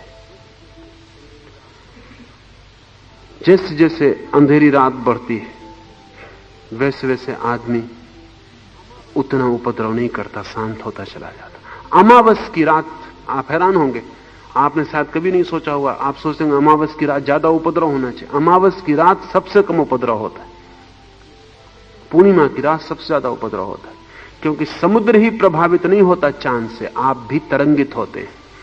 आपके शरीर में भी वही पानी है जो समुद्र में।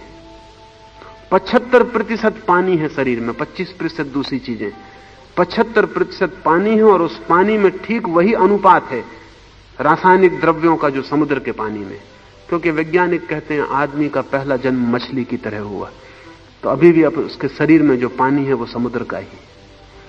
तो 75% पानी है आपके भीतर समुद्र का, और जब चांद बढ़ता है तो 75% पानी भी आंदोलित होना शुरू हो जाता, फिर आपके भीतर गड़बड़ शुरू होती।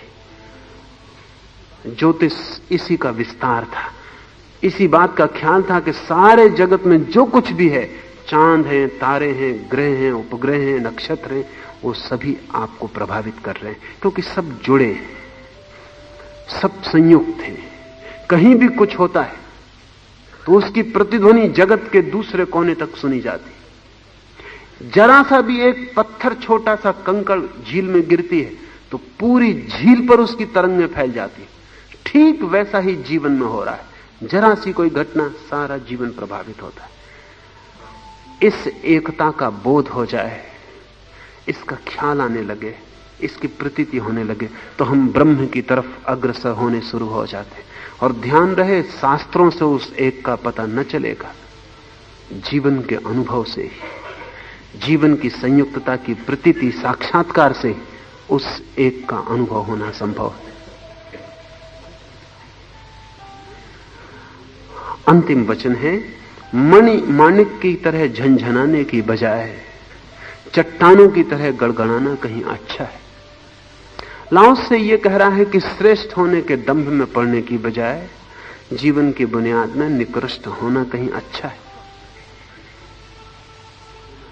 अकड़ से भरे होने की बजाय विनम्र होना कहीं अच्छा है, क्योंकि अकड़ के कारण आदमी अकेला हो जाता है और अकेले के कारण उसे जीवन की एकता का अनुभव नहीं होता।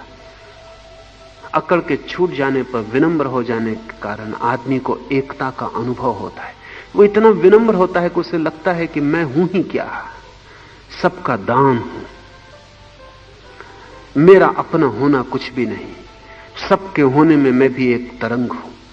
इस विनम्रता के को ध्यान में रख के लाओस से कह रहा है, मणि माणिक की तरह झनझनाने की बजाय चट्टानों की तरह गड़गड़ाना कहीं अच्छा है। मणि माणिक भी चट्टाने ही हैं, आदमियों की वजह से वे मणि माणिक के। आदमी नहीं था तो वे भी कंकड़ पत्थर थे। कंकड़ पत्थरों ने उनकी कभी कोई फिक्र नहीं की थी। आदमी के अहंकार के कारण आदमी सब जगह हायरार्की बनाता है।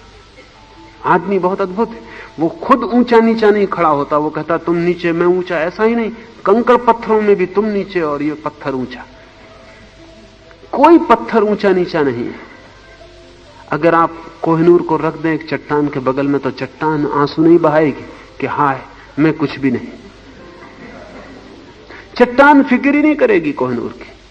कोहिनूर भी अकड़ से चिल्लाएगा नहीं कि देखो मेरी तरफ, मैं कोहिनूर सम्राटों के सरताज में रहा हूं। न तो कोहिनूर कोई अकड़ बताएगा, न चट्टान, न कोई चर्चा उठेगी, न कोई बात उठेगी। आदमी खुद ऊंचा नीचा होता है और सारे जगत को भी ऊंचा नीचा कर देता है। वो अपने ही ढंग से सारे जगत में भी विषमता निर्मित करता है।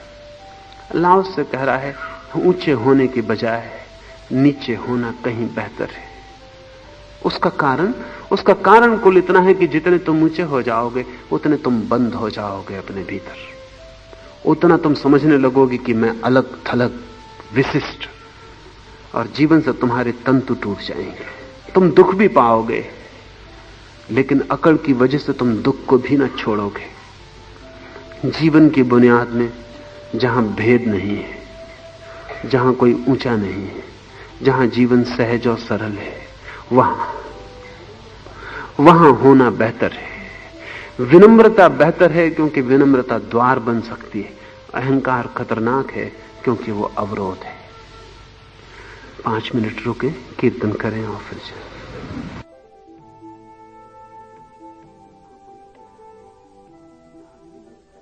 जहां कोई ऊंचा नहीं है, जहां जीवन सहज और सरल है,